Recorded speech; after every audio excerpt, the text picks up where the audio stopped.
I would never have recognized you if it hadn't been for your bright, smiling eyes. It's so hard to disguise bright, smiling eyes. And of course, George felt much, much better. It was kind of Martha to say that, wasn't it? Story number 4, the beach. One day, George and Martha went to the beach. I love the beach, exclaimed Martha. So do I, said George. However, we must be sure to put on our suntan lotion. We would call that sunscreen so that we don't get burned. But Martha refused to put on her suntan lotion. You'll be sorry, George called out. Oh, pooh, said his friend. You're a fuss budget, George. Martha was having such a lovely time. Do you know what a fuss budget is? It's like someone who worries too much about stuff. But I think George is just being cautious because he doesn't want his friend to get sunburned. And guess what? That's just what happened. The next day, Martha had a terrible sunburn, and she felt all hot and itchy. But George never said, I told you so, because that's not what friends are for.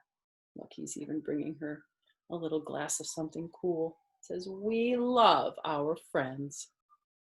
And that's a kindness for George to do that for her too, huh?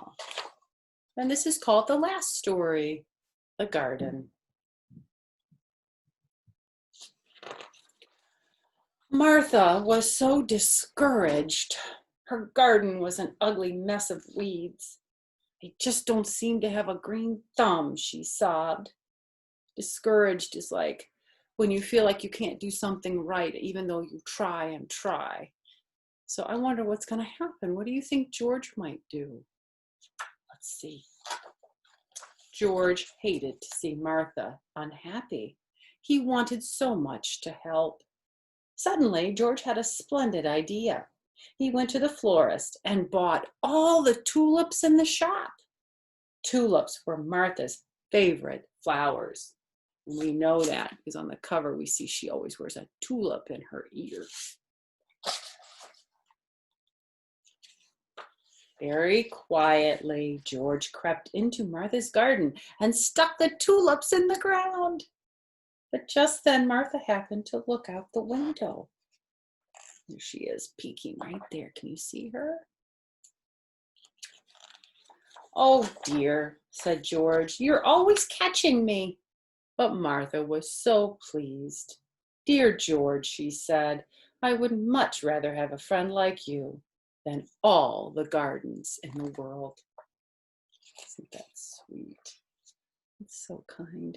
I love how George and Martha are such good friends. They help each other out when they're feeling bad, and if they hurt their feelings, they always try to make up for it. And sometimes friends can hurt our feelings or make us feel sad, but it's always wonderful when they can talk to us about our feelings, how we feel, and make us feel better. That's what friends are for. Papa is my best friend. Did you know that? I have lots of friends, but when I met Papa, that's when I knew I could have a friend like George. Isn't it wonderful when you can be with your best friend all the time? I just love it. So until we get to see you again, have a great day, Lily and Eli and Kobe and Xavier and Faith and Penny and Abby and Sammy and Dylan and Colin. Next time I'll read more of George and Martha. But until then, have a great day, and I'll see you soon.